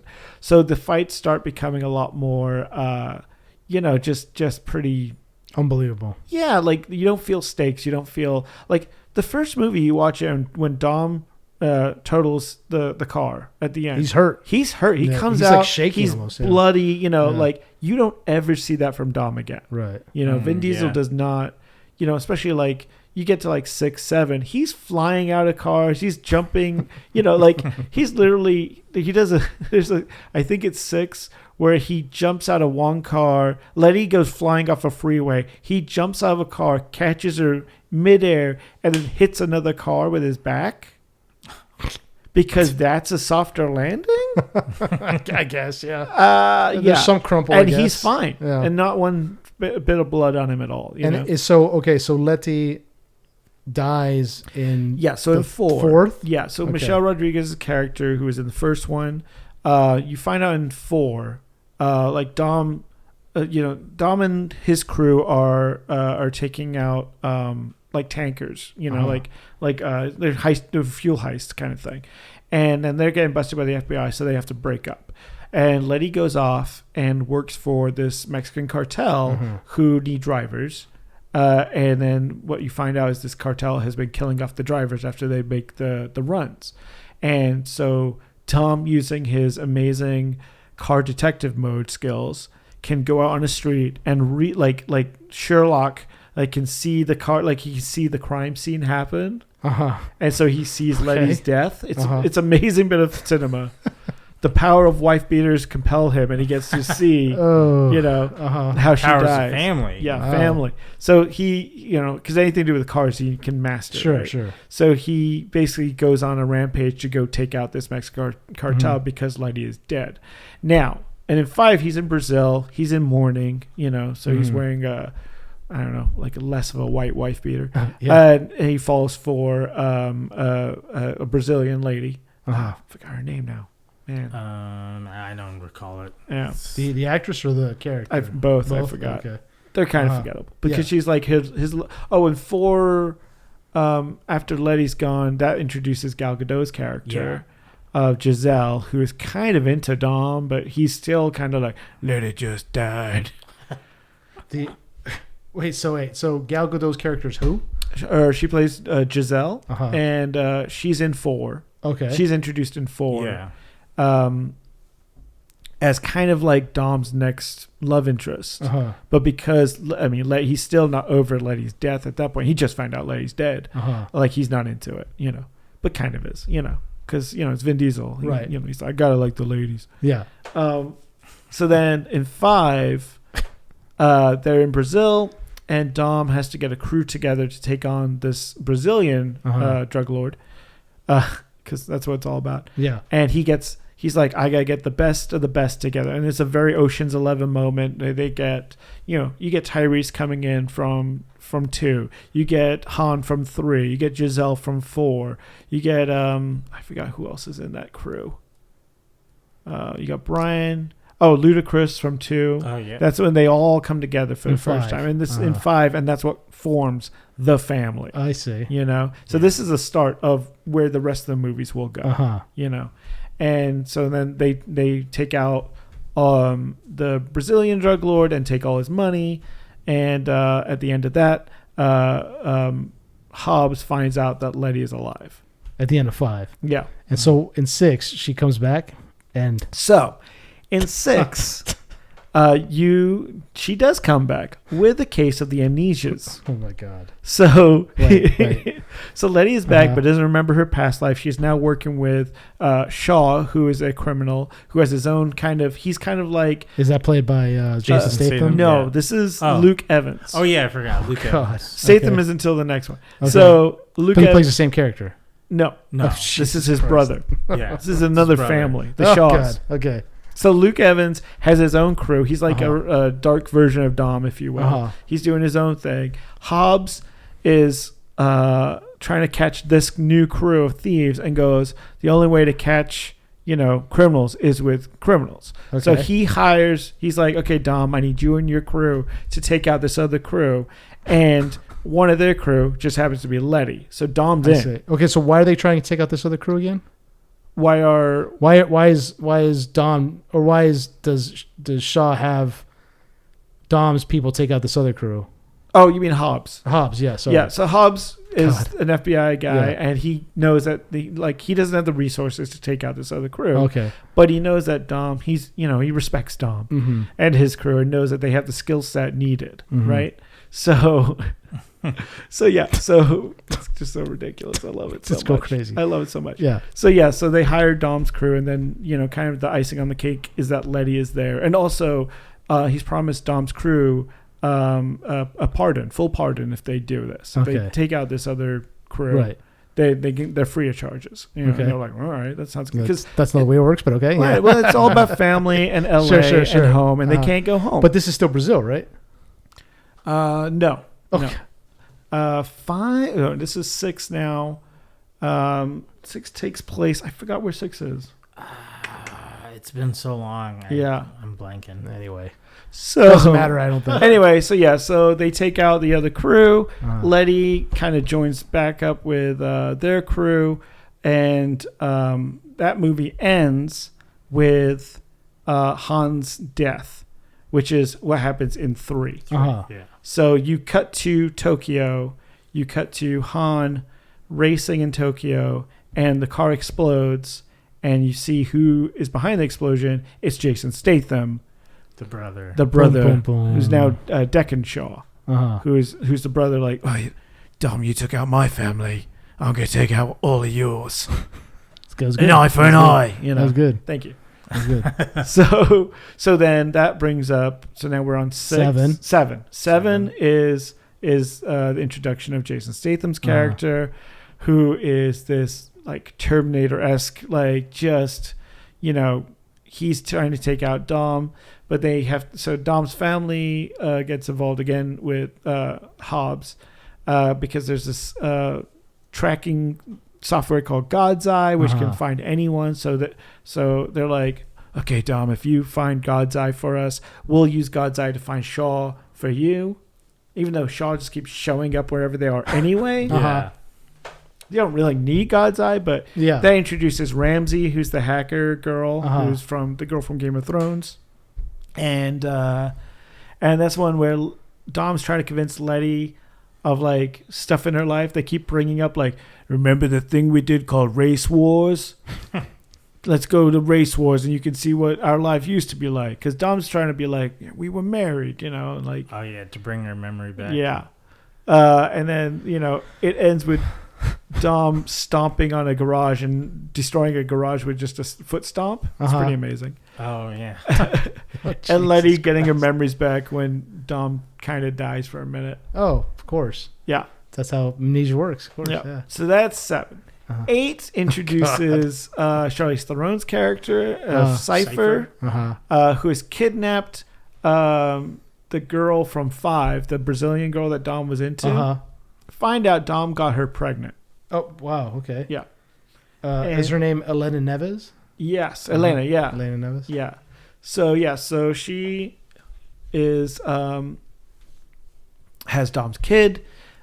She gets kidnapped so that Cypher can use Dom as a weapon. This is the one where Dom goes bad. Right? In 8? No. We're on 8? Yeah, we're on 8. We're on Yeah. 8. So this is where Dom goes bad for like 2 scenes. Like not even like okay. Yeah. And you get to meet the Shaw's mother, played by Helen Mirren. Yep. Who's all about family as well. Yeah. Of course. And looks as amazing as ever. Yeah. As always. And oh boy, so then that's is that the one that's being chased around on that glacier? No, and the submarine's chasing him. Yeah. That's because that's where her job is. Like she's trying to get she has technology to take over any kind of car or moving vehicle. Oh, so she takes over the submarine. Yes, and a few other vehicles. I see. All her like nanites. There's a great actual that one's all set in New York, which is weird. But there's a great like bit where she's like controlling all the cars, like basically chasing Dom with a wave of cars. Yeah, it's and crazy. Like pulling them out of car parks to like fall and crush people and stuff like that. It's pretty cool. Interesting. And then 9, you've got the introduction of Jacob Toretto, which is Dom's brother, played by John Cena now. Yep.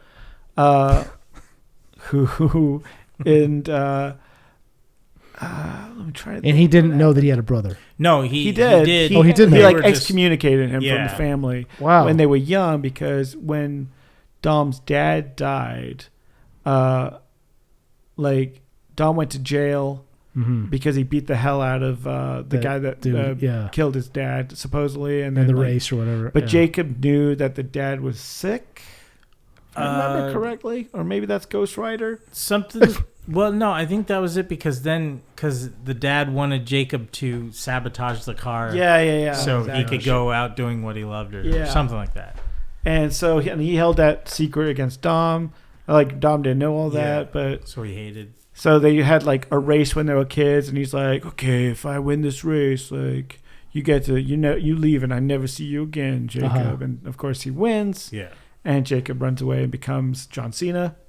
And they try and play that they're brothers, even though, boy, Cena and Vin Diesel do not look anything alike. Yeah. Very different builds. Very different. Yes. And so that's 9. And that brings us to 10. To 10, yes. Which has a lot to do with 5. Oh, because you've got the bad guy being played by Jason Momoa, who is, and I've heard a lot of people say this, the best Joker in years. Like his character is so out there and just like deranged and crazy and having the best time ever. Yeah. And what's his motivation? Why does he want to destroy Don's crew? So, going back to 5. He is the Brazilian son of the drug lord from 5 that Dom had killed. Of course. So Dom, they show a lot of scenes from 5, which is interesting because it had a lot of Paul Walker in there. Yeah. So it was a lot of like, oh wow, Paul Walker's in this. Oh, and you explained how they explained Paul Walker's disappearance. Which in 7, which is the last one with Walker. They basically were like, he wants to be out of this life. He wants to be a dad. Yeah. And so they kind of just let him kind of. But he's still alive, like in universe. His character is around, so they keep going. You said that he says like, "Oh yeah, sorry." Yeah, like Brian, he's got the kids. He's making sure everyone's safe. He's at the safe house. There's a lot of that, and there's a lot of like they did one ending where you see Brian's, I think his Mustang or something pull up to the house. Oh yeah. Like at the end. Yeah, it was a little weird but I think it was in real life it was Paul Walker's like brother who you just saw the back of his head. Yeah. Type of thing. When they try to kind of replace him with Scott Eastwood in 7 or 8, they had Scott Eastwood come on as like this government kind of, and it was very much like, oh, this is going to be the new Brian, and it didn't happen. Like really? I was kind of glad he kind of was in that movie, and then he's in a little bit of 10, but not really. Like it's very brief. So what did you guys think of 10? I dug it, man. Like I've seen now the last 4 or 5 of these movies in theater. And you saw it with RDX, right?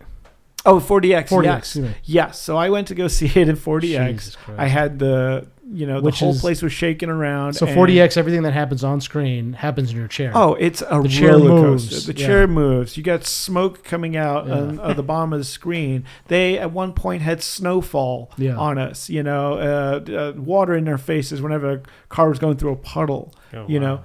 And just like little movements, like when they were doing aerial shots, like the seat would just slightly tilt, and just like kind of just put you in it a little more. And I suggest everyone see either this film or some action movie in 4DX. Yeah. It's an amazing experience. If you have like motion problems, don't do it. Well, we saw Top Gun in that. We saw the Batman in that. Yeah, I'm now kind of addicted to seeing big action movies in 4DX because it just brings it up a notch for me, Right. And I was cheering along. The crowd was cheering. Like everyone was having a great time with it. Wow. So what'd you think of it, Chad? I thoroughly enjoyed it. By the end of the movie, I was like, oh, I'm really excited to see the next one because it kind of ended on a cliffhanger because obviously it's been said by this Vin is Diesel. The first part of 3, right? Well, supposedly he says it's going to be 3. I could see it being 2, but he might try to draw it into 3. I think they originally wanted 2, and it was the studio that's like, no, we're going to make a trilogy out of this. Yeah. So here's my prediction. I think this one was, so this was Fast X, right? I believe the next one will be Fast Double X. Third one, Fast Triple X. It's going to, and his character from Triple X, Xander Cage, will save the day. That would be interesting. I've said that millions of times. Does Universal have that too? Yeah. They do? Yeah. Okay. Yeah. And Vin Diesel will love to play against Vin Diesel. Of course he would. Well, I was just like, why not combine the 2 properties? Because you got be able Crazy to lose Stunts himself. and Triple X. Yeah. And then you could bring an Ice Cube from the Triple X series. See, and there's a Triple X family, and you get so he was your Samuel Jackson. He was trying to do Triple X as he was that trying to branch that off. Bond movies, right? Yeah, exactly. that was going to be his because that's why he pulled out of not doing Too Fast, Too Furious. He was doing Triple X, and that was gonna be like that. And Riddick were gonna be his legacy. He made 2 of those, right? The X movies. Yeah. He made 2 of those Triple X movies, right? He's in 2 of them. There are 3 movies. Yeah, the second one was State of the Union. Really? Oh, we'll get into that if you want. God. That one starred Ice Cube, and Willem Dafoe's the bad guy in that, which I was like, oh, that was all right. It was all right. Yeah. Oh yeah. Yeah. So, wow, that's. I can't. You guys give trying to go see it. Go see it. And I don't know. You go have like a couple drinks at Yardbird. And they also go into space. That was we didn't even get 9. to that. Yeah, that was a 9. Oh boy. But just have a couple drinks and then go see the movie. You'll have a blast. Yeah, they're just fun, ridiculous. Yeah. Turn off your brain. Yeah. That's what they are. Yeah. It's just ridiculousness, and everyone that watches these movies, it's so funny. Like coming out of the theaters. I swear to God, everyone just like does a burnout in the parking lot, and it's just like cops are just sitting by the movie theaters going like "woo" and like giving them tickets because every kid is driving some like a Charger now, right? Is trying to burn out of the parking lot. Yeah, that's great. That's great. Well, yeah, I mean, if you guys are interested in Fast and Furious, Chad and Watson, they recommend it. Fast X, Fast 10, Fast X, yeah. And I guess that's going to be the end of our episode. Yep, that's it. We had some PS5 trailers that we went over. We, real quick, the PS5, it's I guess called Project Q. They're doing a handheld version for PS5. It's pretty cool. So apparently it's not a separate system like the like Nintendo Switches.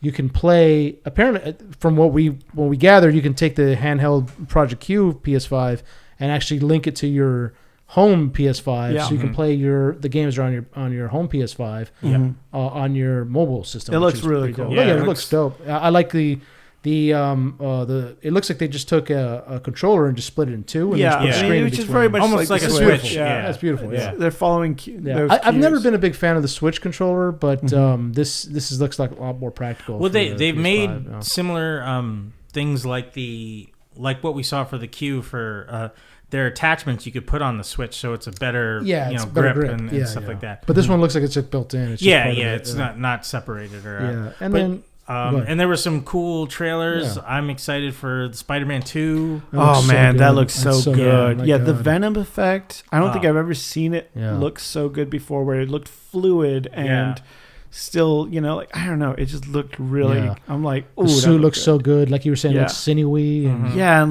more yeah. like the texture to it was like liquid. yeah. I don't know. It was Yeah. just Like really a melted cool. rubber almost. Yeah, kinda. yeah. It was just Yeah. so good. Absolutely. Yeah.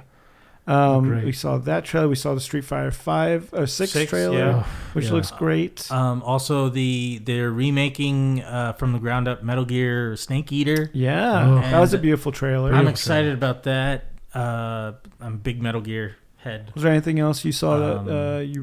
They were- Final Fantasy. Yeah, with that Final Fantasy, they had the 16. VR gameplay for Resident Evil 4. Yeah. that looked man. amazing. Alan Wake 2. That Oh, looks- wow. That Alan Wake 2. Terrifying. It's been a while since we've seen an Alan Yeah. Wake game, so hopefully this looks great. I mean, And speaking of jump scares, it was Five Nights at Freddy. Yep. Five Nights What at was Freddy's. that? Help Wanted 2. I wanted yeah. to, yeah. They We didn't they didn't release a whole lot of it. It's just No. like a teaser trailer. Some were No. teasers, yeah. Yeah, but The new Assassin's Creed Mirage. yeah, looks Back good. to basics there. and are we getting a Five Nights at Freddy movie at some point? Didn't they say? Yeah. Yeah, it's coming out. I think the trailer dropped this week for it. Oh, really? Yeah. Oh wow, I gotta check that out. Yeah. Okay, cool. Yeah, so I mean that's basically what we wanted to cover for most of the for our weekend this past weekend that came in, and then our little outings at the Ontario Comic Con, Yeah. and some of the great artists we saw there. And so you want to take us out, Chad? All right. Well, that's another episode of Enter the Nerd. Thank you for listening. Please tune in again for next week. We got D&D episode coming up. Should be lots of fun. Oh yeah, And, my dice are rolling. My dice are Oh, rolling. Oh, here here we those go. dice. First Is time I'm it- taking them out. Is it a nat 20? It looks like a 6. That's it. Oh, no. That was a 10-sided dice. no. That's okay. Oh, okay. Yeah. But we're really excited. Please, Foley there. if you haven't been following or subscribing or liking or leaving comments on our Please do. please. Social engagement really helps us. Yes. Rate and review us on Spotify, on an Apple podcast if you can. yes, It helps. I don't know how, but it's supposed to help. all of the above. And let's And let us know if you want some stickers. Oh yeah, some stickers. Yeah. We reach can, out. We'll hand deliver them to your house. Yeah, give Or me we'll your, put them all over the car of Yeah. someone you don't like. Yeah. yes, yeah. We're sticker assassins. There you We'll- go. Right. All right, You didn't have to cut off your finger for that, Chad. Like I did. Assassin's Creed I did. style. I'm never going to use my ring finger. It's not going to happen. You know. So, but enter the Nerdom and exit the family of Dom through. You can never exit family. That is true. Families forever.